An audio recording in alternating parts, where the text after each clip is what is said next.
Check 1, 2, 3, 4, 5, 6, 7, 8, 9, 10. Check 1, 2, 3, 4, 5, 6, 7, 8, 9, 10. Check 1, 2, 3, 4, 5, 6, 7, 8, 9, 10. Check 1, 2, 1, 2, 1, 2.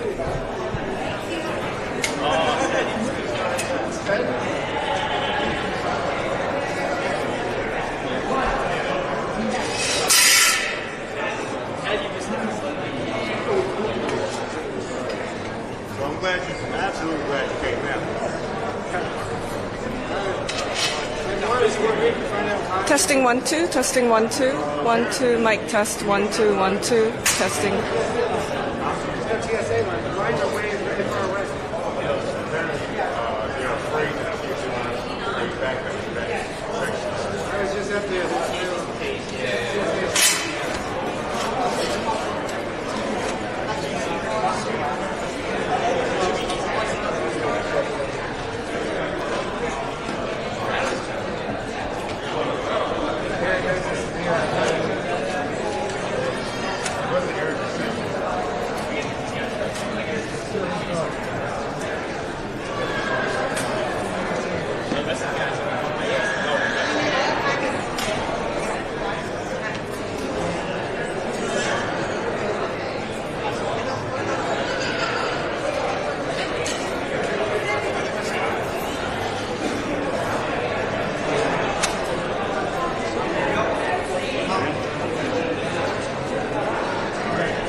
Did we test audio? 1, 2, 1, 2, 3.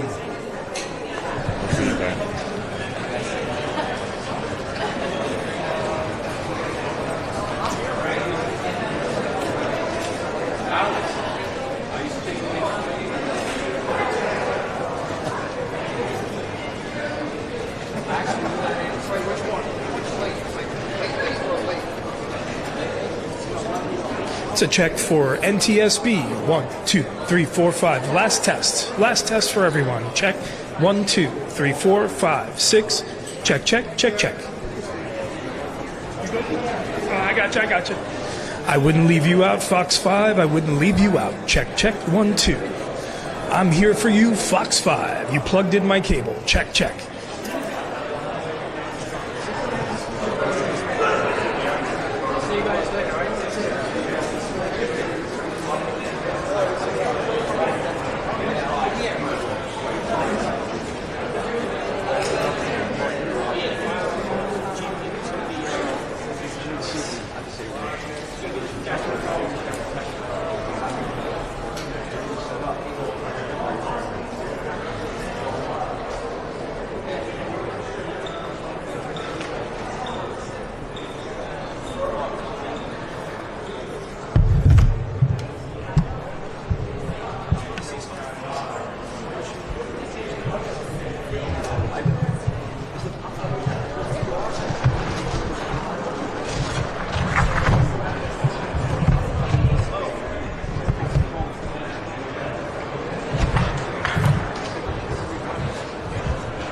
No, it was, well, this thing was.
Right now? I think Right. Good job. water. I wasted my water. No, I don't even know where my water is. I lost my water bottle. Yeah. When I finished it, I threw it in the trash. Maybe mine's in the car. I hate to lose that water bottle. I'm going to charge NTSB for a water bottle. Maybe it's still in the car. Or maybe I left it in the car. Yeah.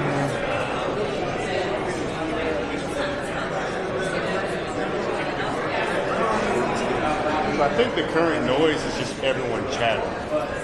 It does echo. It's not necessarily the people walking by. It does echo.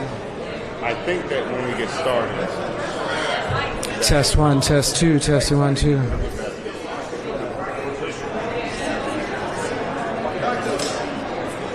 If I had command presence, I could get everybody to shut up for a minute.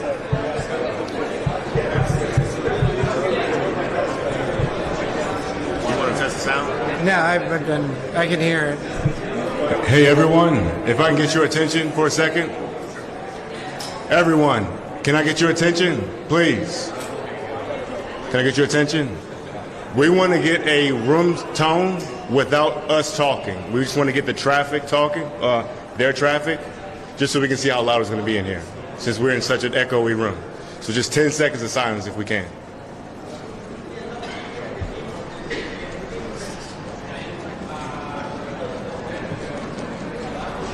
Can you ask me a question? Ask me a longer question. So, can you hear what he just said? No. That's why I wanted to get this a volume check.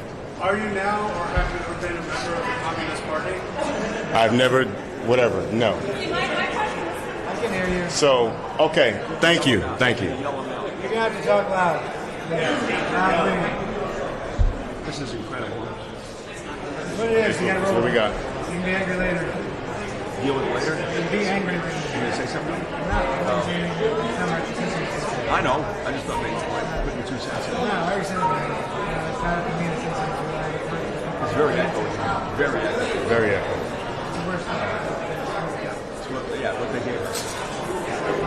They could have just left it.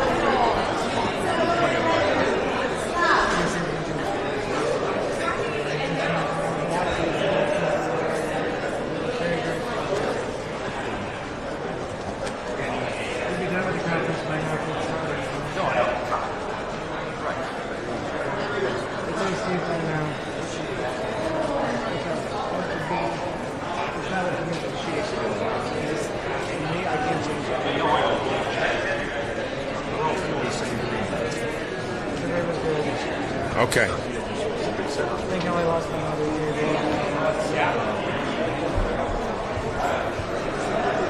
We don't have that podium that we had yesterday. They had it with them.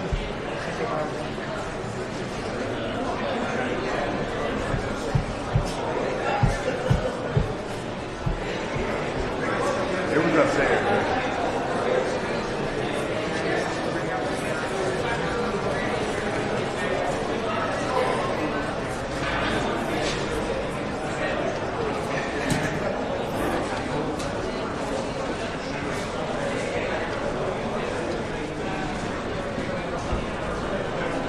'Cause I asked Eric if we're still good for 2, but he rarely texts me back.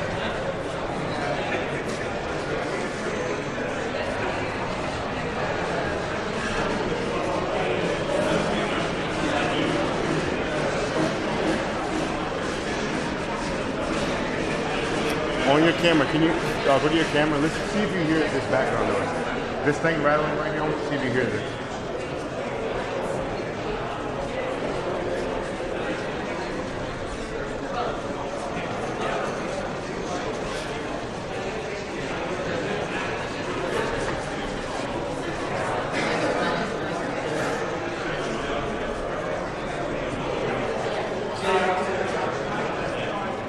One, two. 1, 2, 1, 2. It's low.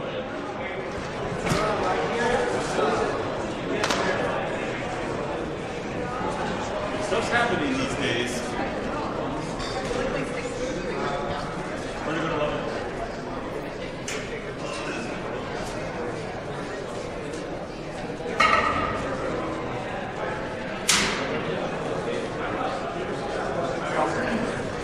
Oh, that's beautiful. Okay.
Check, check. 1 1. 1 1 2. 1 1 2. Audio test 1 2 1 2. Audio test 1 2 3 4.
So the new plan is 215. Is that for real?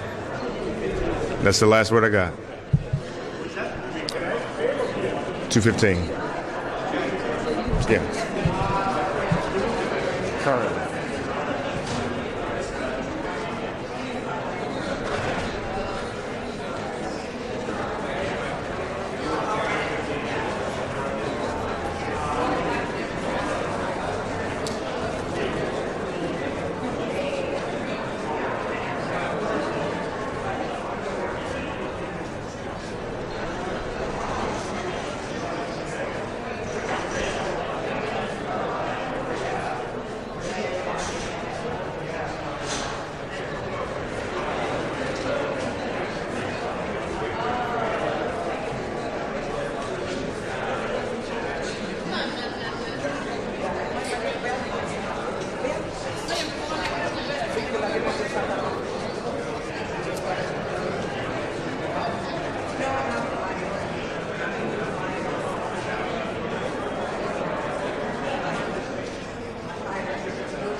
All right, good afternoon. Again, I'm Jennifer Homendy, and I'm chairwoman of the National Transportation Safety Board, or NTSB. With me today on my left is John DeLue. He is a new board member with the National Transportation Safety Board, and he's here on his training launch. To my right is Doug Brazy. Doug is our investigator in charge, or IIC, as we refer to the investigator in charge. Again, he's a senior aviation accident investigator that has been with the board for 34 years. So today, as I mentioned yesterday, today is our full first day on scene, and we have a lot to cover. In fact, we started the morning with a 2-hour meeting just to organize our investigative groups and walk through what we needed to accomplish today. Fortunately, the entire NTSB team has arrived. Like I said yesterday, we had significant delays with investigators getting here due to backups of TSA lines, and in fact, I understand that this press conference had to move because the lines were actually wrapping around the building. But I do have a lot of investigative information to share today. First, as I mentioned yesterday, we were able to take possession of the cockpit voice recorder and the flight data recorder. That was at 9:57 a.m. Eastern Daylight Time. Our investigator, our local investigator, had immediately began a trip down to our headquarters in Washington, D.C. to take the CVR and FDR to our labs for downloading and for analysis. We do have some preliminary information to share from the final 3 minutes of from the cockpit voice recorder. And again, I just want to say it's preliminary and is subject to change, and for that I'm going to turn that piece over to Doug Brazy. Thank you, Madam Chairwoman. The airplane was equipped with an Akron Aviation Model Survivor 2.5 cockpit voice recorder and an Akron Aviation Model FA2100 flight data recorder. The cockpit voice recorder contained more than 25 hours of good quality audio across 4 separate channels. The flight data recorder contained approximately 80 hours of data and recorded more than 400 parameters. The NTSB will convene a cockpit voice recorder group scheduled for tomorrow at the NTSB headquarters in Washington, D.C. to review the accident flight recording and produce a written transcript. The following is a summary of events captured on the cockpit voice recorder during the final 3 minutes of the recording. All times are referenced to the end of the CVR recording. 3 minutes and 7 seconds prior to the end of the recording, the approach controller instructed the airplane to contact LaGuardia Tower. At 2 minutes and 45 seconds, the flight crew lowered the landing gear. At 2 minutes and 22 seconds, the flight crew checked in with the LaGuardia Tower. At 2 minutes and 17 seconds, the LaGuardia Tower cleared the airplane to land on runway 4 and advised that they were number 2 for landing. At time 1 minute and 52 seconds, the flight crew set the flaps to 30 degrees. At 1 minute and 33 seconds, the flight crew set the flaps to 45 degrees. At 1 minute and 26 seconds, an electronic 1,000 call-out occurred from the enhanced ground proximity warning system, indicating that the airplane was 1,000 feet above the ground. At 1 minute and 12 seconds, the flight crew confirmed that the landing checklist was complete. At 1 minute and 3 seconds, an airport vehicle made a radio transmission to the tower, but that transmission was stepped on by another radio transmission, and the source of who made that transmission has yet to be identified. At 54 seconds, the flight crew acknowledged that the airplane was 500 feet above the ground and on a stable approach. At 40 seconds, the LaGuardia Tower asked which vehicle needed to cross a runway. At 28 seconds, Truck 1 made a radio transmission to the tower. At 26 seconds, the tower acknowledged that radio transmission. At 25 seconds, Truck 1 requested to cross runway 4 at taxiway Delta. At 20 seconds, the tower cleared Truck 1 and company to cross runway 4 at taxiway Delta. At 19 seconds, an electronic 100 enhanced ground proximity warning system callout occurred. At 17 seconds, Truck 1 read back the runway crossing clearance. At 14 seconds, an electronic 50 callout. At 12 seconds, an electronic 30. And at that same time, the tower instructed a Frontier Airlines flight to hold position.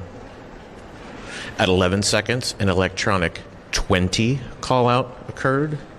And at 10 seconds, an electronic 10 callout occurred.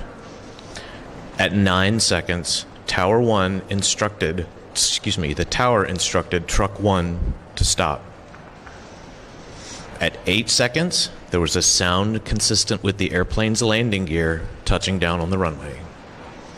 At 6 seconds, there was a pilot transfer of controls from one pilot to the other. And at 4 seconds, the tower again instructed Truck 1 to stop. At 0 seconds, the recording ended. Thank you, Madam Chairwoman. Mr. Brazy had mentioned that 6 seconds before the end of the recording, the pilot transferred controls. We do know that the first officer was flying and transferred control to the captain.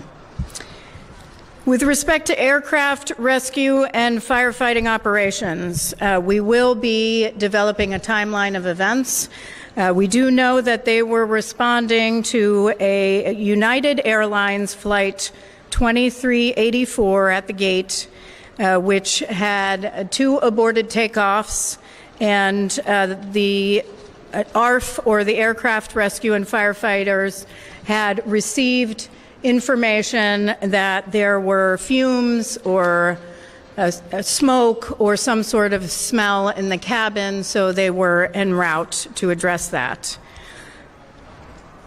Truck 1, which Mr. Brazy had mentioned, had collided with the aircraft. We do know that there were other vehicles behind Truck 1, which did not begin to cross the runway. We have seen varying information about how many vehicles, so we need to verify that information, and we'll provide it at a later time. Truck 1, however, did not have a transponder. With respect to air traffic control, we have seen different information about how many certified professional controllers were in the facility, and we need to verify that starting with interviews this afternoon. We'll begin to interview the local controller at 4 o'clock this afternoon. We do have logs, but there's also conflicting information, including dates and times on the logs. So now we have to go through that and rectify some of those inconsistencies. We do, however, know that there were 2 people in the cab, 2 people in the tower cab at the time of collision: the local controller and the controller in charge. Again, local controller and controller in charge. For those who may be watching and aren't familiar with aviation, the local controller manages active runways and the immediate airspace surrounding the airport. That local controller had signed on at 10:45, and the shift would have ended at 6:45 a.m. That doesn't mean that he was in position at 10:45, but that he had just signed in at 10:45 p.m. The controller in charge is responsible for safety of operations, all safety of operations.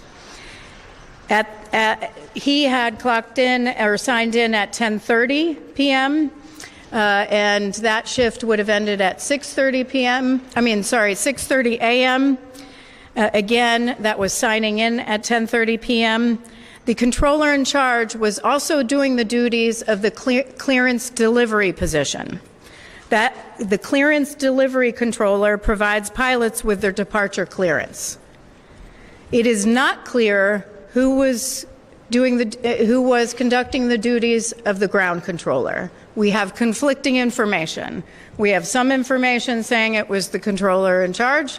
We have some information saying it was the local controller. The ground controller duties are that they manage all aircraft and vehicle movements on the taxiways, and that generally excludes active runways.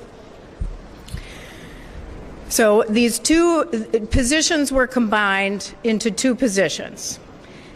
And what we do know is that that is in the standard operating procedures for LaGuardia. It's for the midnight shift. It's also common practice across the national airspace where you would have two controllers in the tower cab during the midnight shift. The midnight shift, as a reminder, is one that we have many times at the NTSB raised concerns about with respect to fatigue. Again, I do not know. I have no indication that was a factor here, but it is a shift that we have been focused on in past investigations. Now, we also know, as I had mentioned yesterday, that LaGuardia has ASDX. ASDX is a runway safety system which allows air traffic controllers to track surface movement of aircraft and vehicles. Yesterday, I mentioned that we requested from FAA the ASD replay of the event. That is a replay of the display of information that would have been available in the tower cab. We also asked the Tech Center for the analysis of ASD. Their analysis shows that the ASDX system did not alert. The analysis, and I'm going to quote the analysis here. I will repeat it a second time. ASDX did not generate an alert due to the close proximity of vehicles merging and unmerging near the runway, resulting in the inability to create a track of high confidence. Again, the analysis is, quote, ASDX did not generate an alert due to the close proximity of vehicles merging and unmerging near the runway, resulting in the inability to create a track of high confidence.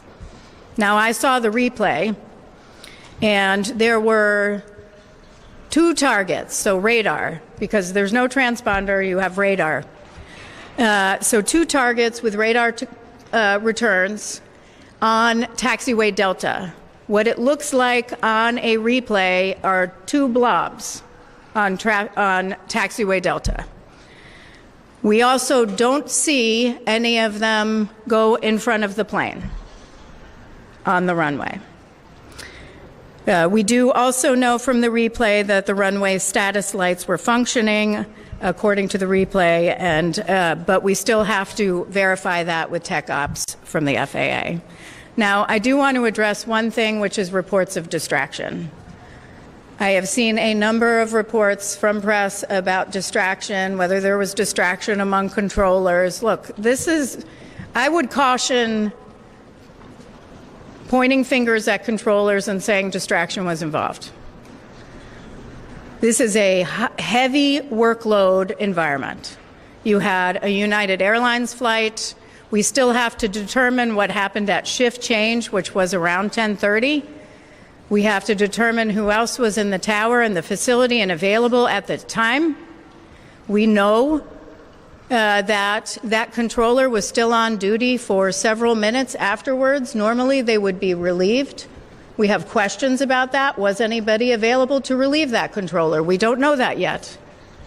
We also have questions about what else was occurring, what other traffic they were dealing with at the time.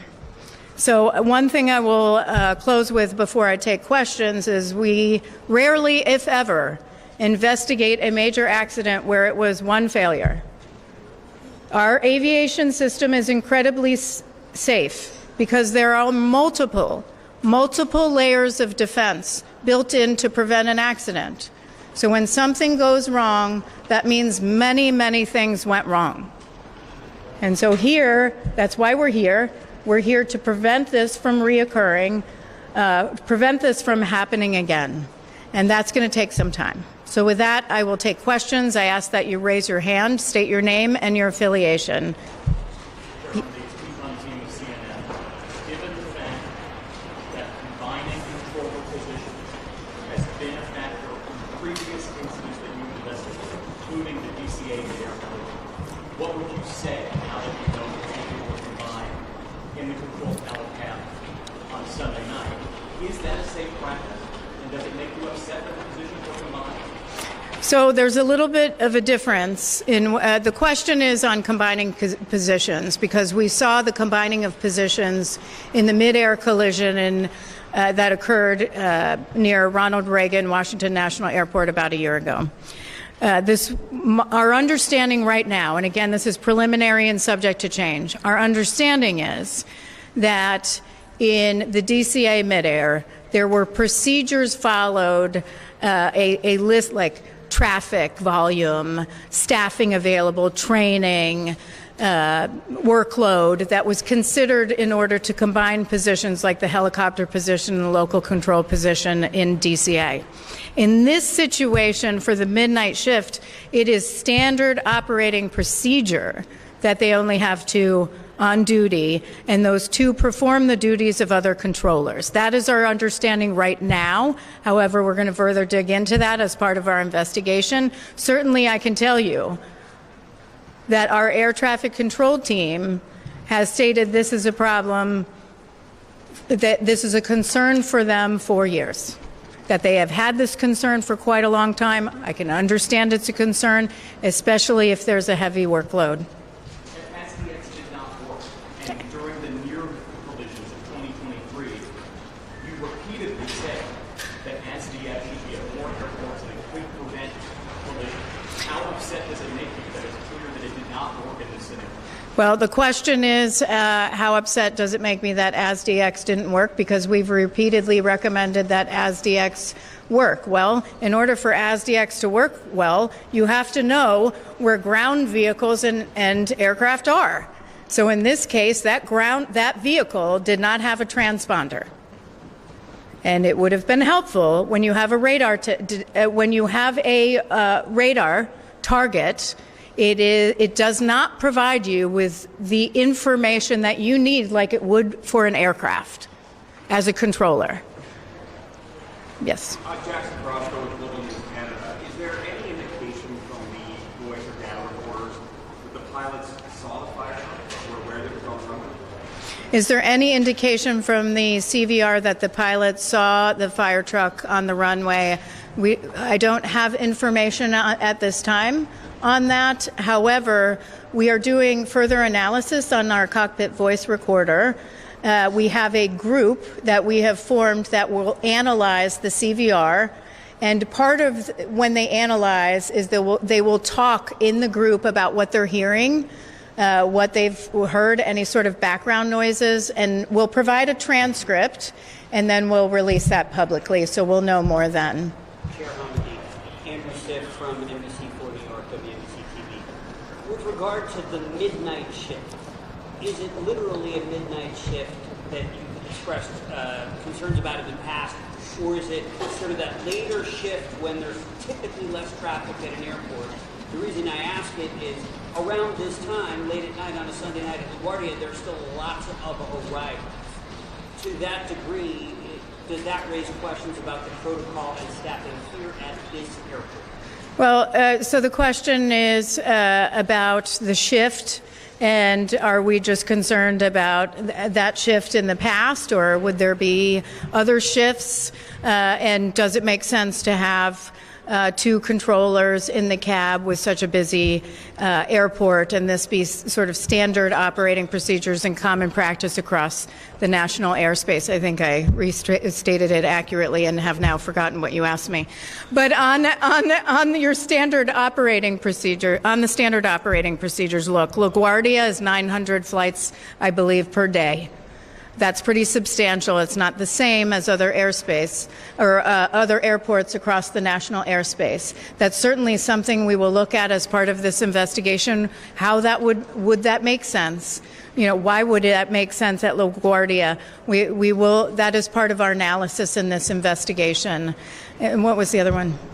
Oh, on the mid shift, we have identified the mid shift generally as concern in other investigations, largely due to fatigue, because it spans that time frame at your circadian low during the day when you're most fatigued. Yes.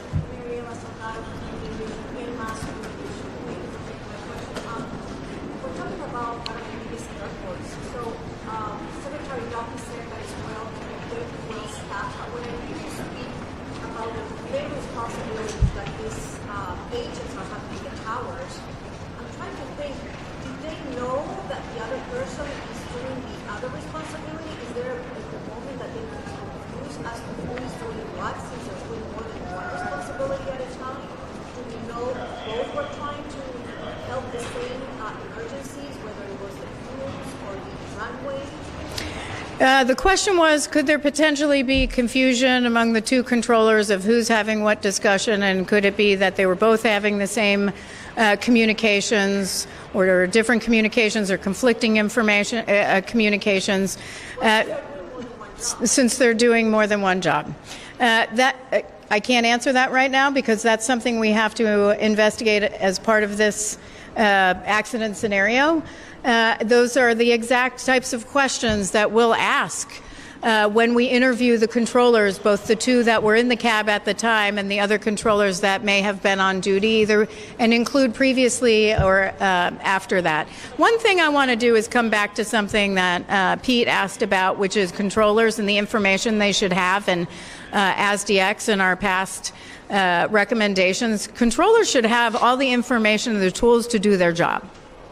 All the information they need. We've recommended ASDX, but you have to have information on the ground movements, or, you know, whether that's aircraft or vehicles moving on the airport, in taxiways, on runways. They should have all the information. This is 2026. You know, the Secretary talks about upgrading our air traffic control system. We have an old air traffic control system. This is why he talks about that. We need to upgrade, but we also need to improve safety across the airspace. It's not just air traffic control, it's safety all around. Yes? Chairperson, that shows a different news day. I'm wondering, is it common for ground vehicles to have responders? And second, what does it mean that a radio transmission was stepped on? Okay. With respect to transponders, the question is it common for ground vehicles to have transponders? I don't have the latest figures on that. I would suggest speaking with the Federal Aviation Administration on that, or you can contact Eric and we'll get back to you on numbers. Should they? That's something we'll determine as part of our investigation. I will tell you that not having a recommendation, yeah, they should.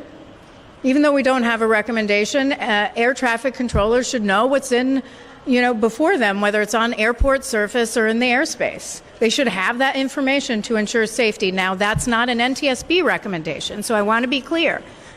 But it could be. We don't know. And your other question on stepped on, the communication was stepped on, it means it may have been a mic key or some sort of interference or interruption of the transmission. Because somebody else on the other, why would that be significant? He was asking the question on what does stepped on mean with respect to communications. That would be significant because that would mean that somebody may not hear the other part of that communication. Yes, sir? No. Oh, go ahead. Does the data recorder give any indication that the pilots made any attempt at evasive action? And you're probably asking about the flight data recorder. We don't have information, the download from the flight data recorder yet. That group, I believe, is getting together today to start going through the data. We do have good data, but they're going to start looking at it today, and we'll provide further information down the line. You and then you. Similar to that question, Dave Schwimmer, New York Times. Was there any evidence that the truck tried to swerve or brake across the runway? I'm sorry, I didn't hear you. Can I confirm the names of the pilots who passed away? No, I would refer you to the New York City Chief Medical Examiner. We don't confirm any fatalities, injuries, or names. And your other question? With respect to the truck, did the truck turn and brake? I've probably seen the same CCTV video that you have. We have to do some further investigation on that, including interviews of both firefighters that were on board. And right here.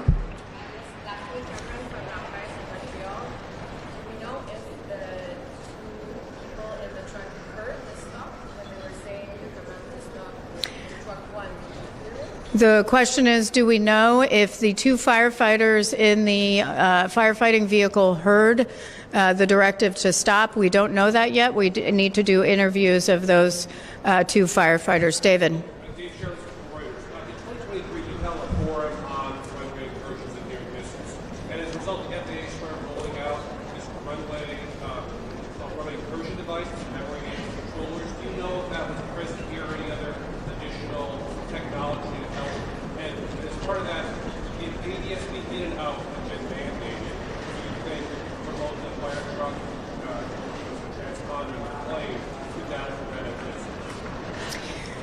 The first question on other technology that would have been available to alert to the controllers, I don't have that to provide at this time. Our investigators have to begin their analysis. Again, this is our first full day on scene, and we're not even through the day, but we will have more information on what types of technology might have been available to them.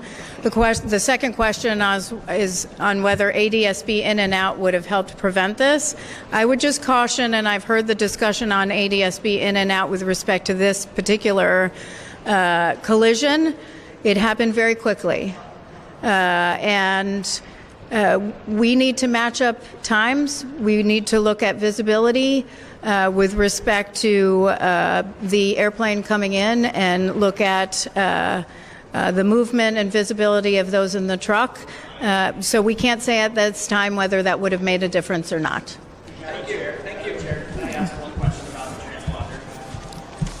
One question. Any indication as to why Truck 1 did not have a transponder when other trucks did in that caravan? And let me clarify. The question is on transponder on that truck. We have no indication there were transponders on any of the trucks. But there are transponders on other trucks at other airports, across the nation. In this case, they did not have transponders. Any indication as to why? No.